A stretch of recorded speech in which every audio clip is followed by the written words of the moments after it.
So in the beginning, there was a great turtle. Upon his back, there were 4 giant elephants resting a disc upon their trunks, which leads us to Terry Pratchett and the magic of Discworld. I actually read these books so long ago, it's not funny, years and years ago. And I've recently, after reading Terry's bio, I listened to the books on audiobook, which they've reissued with some fantastic new narrators in Colin Morgan, who was from Merlin, Bill Nighy, who's in heaps of things, and Peter Serafinowicz. I think I said that right, but possibly not. And just falling in love with the magic again of Terry Pratchett and his Discworld.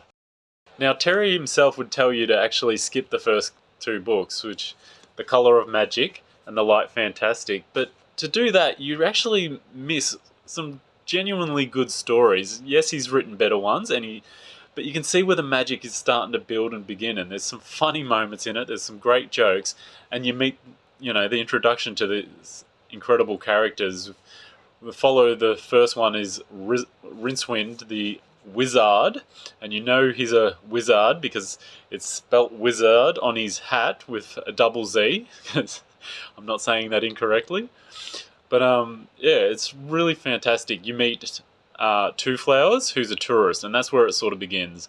Two Flowers comes to Ankh-Morpork, the most sort of shady version of London, because you can't think of London being any more shady. And he comes across as a tourist, and he brings with him the luggage, which is a box made of sapient pear wood that has hundreds of legs and will eat people if it feels threatened, despite it not having, any senses as such. It does have teeth and a bit of a tongue, and it does look at you, though it doesn't have eyes, and it will fold your laundry if you put dirty laundry in it. It'll wash and fold your laundry, so you can't go wrong with luggage like that. In the first 2, we meet Death, Cohen the Barbarian, who's absolutely brilliant.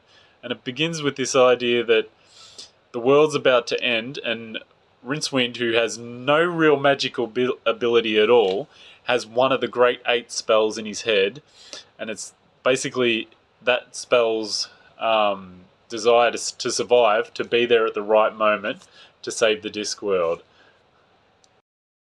Absolutely brilliant books. I love these things. And like I said, Terry doesn't rate the first 2, but I think he's a little bit mad, or was a little bit mad. They are still genuinely really good stories. The Colour of Magic, The Light Fantastic.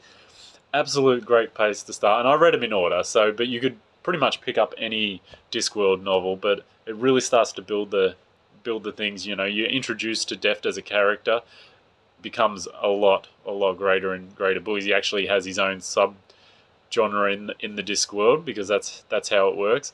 And absolutely love these books. And the audiobooks, the new audiobook series is really cool.